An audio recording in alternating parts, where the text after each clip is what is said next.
Okay, hello there. It's been a while we had this video session. So today, I've been asked to talk about the mystery of showing up.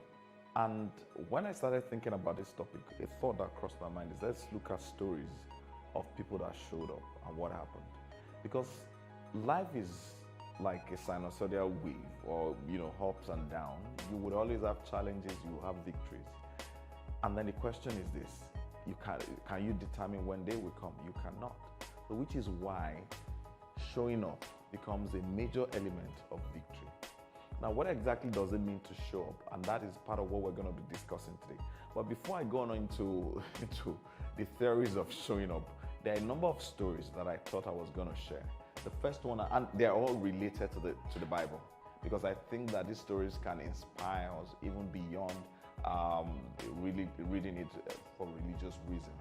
There are about 4 people I'm going to mention, about 3 or 4 people I'm going to mention, that their story resonates when it comes to showing up. But before I go on into the body of what I'm discussing today, I'd like you to actually subscribe to our channel, because there are loads of content that will change your life, business, finance, and provide personal growth for you. The first one, for those of you who are conversant with the Bible, you want to go to 1 Chronicles 11, and then I also say that Judges chapter 7 and 2 Kings chapter 20. But I'm going to be telling the stories like this. I'm picking them one by one. Let's pick the one in 2 Kings chapter 20. Now, Hezekiah was a king in Israel. At that time, they had a major enemy. The major enemy was, I think, the Assyrians or so, if I remember very well. And they came to attack Jerusalem. Here was a king that was a good king, a benevolent king, and then he was afraid, even though he had the people's support. And then he went to pray, he prayed and prayed, and the solution to his problem was very simple, that he should put choristers even before the army, and they should sing and lead. And then as they went forth into the battle, even before they got into the battle was resolved for them. They won.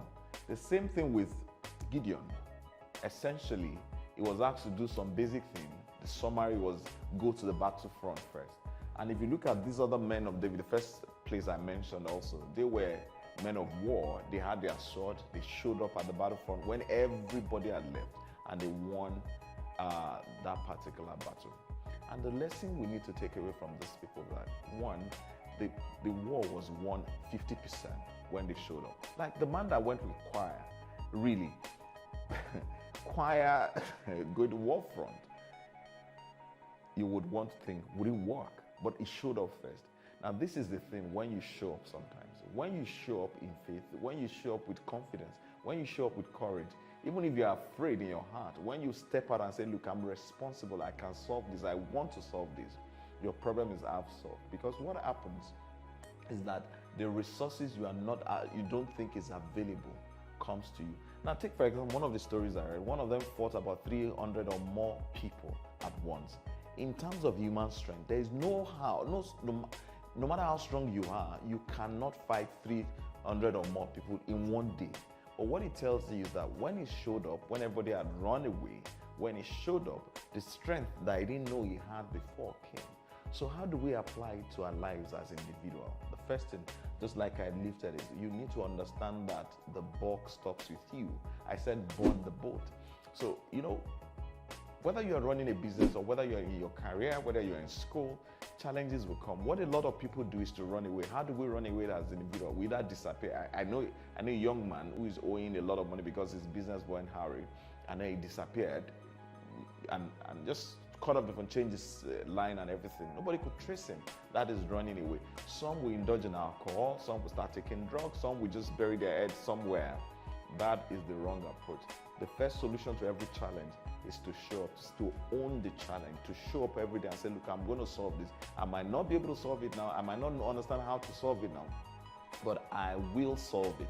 That is what it means when you say you've burnt your boat, because you understand that it is yours to solve. Number 2, I already mentioned, is yours to solve. You need to own every challenge that comes. You need to take it and do, this is mine to solve. If there's anybody that is going to solve it, it's got to be me. And that is about taking responsibility for the events of your life. Number 3 is that you need to have a solution mindedness compared to fear mindedness. Fear has a way of paralyzing us. For example, I've had so many challenges. When you are afraid, your option becomes limited. You become a victim. But when you are solution-minded, when the thought in your head is, how do I solve this, rather than this problem is going to actually kill me, what it does is to unleash the creative power of your mind to find the solution to that problem. And then one thing I've noticed is that there is no challenge that does not have a solution.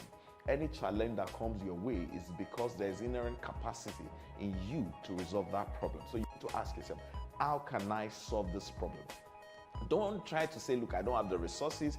You don't necessarily have the resource to solve every problem, and you are not likely to have the resource to solve every problem. But what I've learned is once you step out in faith, once you step out in courage, the resources you need to solve that problem actually comes to you. The other point is this, that impossible is nothing. What you call impossible today, let's say that your resource, your income per annum is 500 naira, and then you have a problem of 500 million. Naturally, what occurs to you that is an impossible problem to solve, and that is a mistake a lot of people make. There is nothing called impossible, because the same challenge you have, some other people have had that challenge and they solved it. That brings to mind the story of the twin.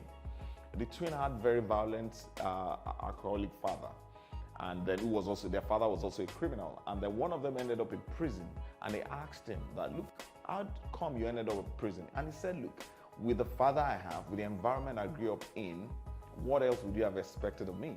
And then the second one graduated from school, became a successful business person, and they asked him, how did you end up doing pretty well in spite of the background? And he said, when I saw the challenge where I grew up, I told myself that this would never happen to me.